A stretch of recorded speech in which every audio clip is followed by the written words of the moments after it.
Ma'am বলুন আজকে কি সার্ভিস নিতে চান গ্ল্যামার অফ মেকআপ স্টুডিও থেকে? ম্যাম পুরো হেয়ার হাইলাইট করবো ভাবছি। আচ্ছা কত টাকা করে পড়বে? ম্যাম হেয়ার হাইলাইট পুরোটা হেয়ার করলে আপনি 5,000 টাকা। আর এখন এই ফেসিয়াল করতে পারেন আপনি। আজকে যেহেতু এসেছেন 50% অফ চলছে, তারপর ভ্যাকসিনও চলছে, তো আজকে করলে আপনি 50% পেয়ে যাবেন। অন্যদিন আসলে কিন্তু পাবেন না। তো কি বলেন? হ্যালো, হ্যাঁ বলেন। এখনই আসতে হবে? আচ্ছা ঠিক আছে দিদি, একটু পরে আসছি, আধ ঘন্টার মধ্যেই আসবো। আমি আসছি এবার। কবে যান? করে গেলে তো আধা ঘন্টার মধ্যে আসবো, আপনি ওয়েট করেন। এই অফ সিজনে যাও একটা বড় কাজ পেলাম, তাও হাতছাড়া হয়ে গেল নাকি?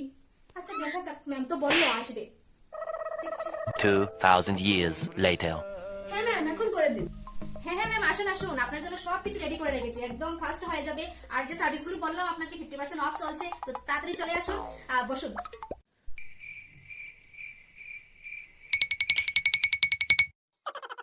হ্যালো, হ্যাঁ হ্যাঁ আসছি আসছি, দাঁড়াও। বলছি ম্যাম, আজকে আর করবো না ভাবছি, কালকে আসবো। হ্যাঁ কি ম্যাম, এতদিনে এত সময় থেকে আপনারা ওয়েট করছি, আর আপনি যদি না করে চলে যাবেন? আসুন ম্যাম, আসুন আসুন, করে যান ম্যাম, আসুন আসুন ম্যাম, আসুন। দামটা কমিয়ে রাখলে অবশ্যই করতাম। অফ সিজনের মধ্যে যাও একটা কাজ পেয়েছিলাম, তাও হাতছাড়া হয়ে গেল। হায় ভগবান, এইভাবে কেন মারছো আমাদেরকে?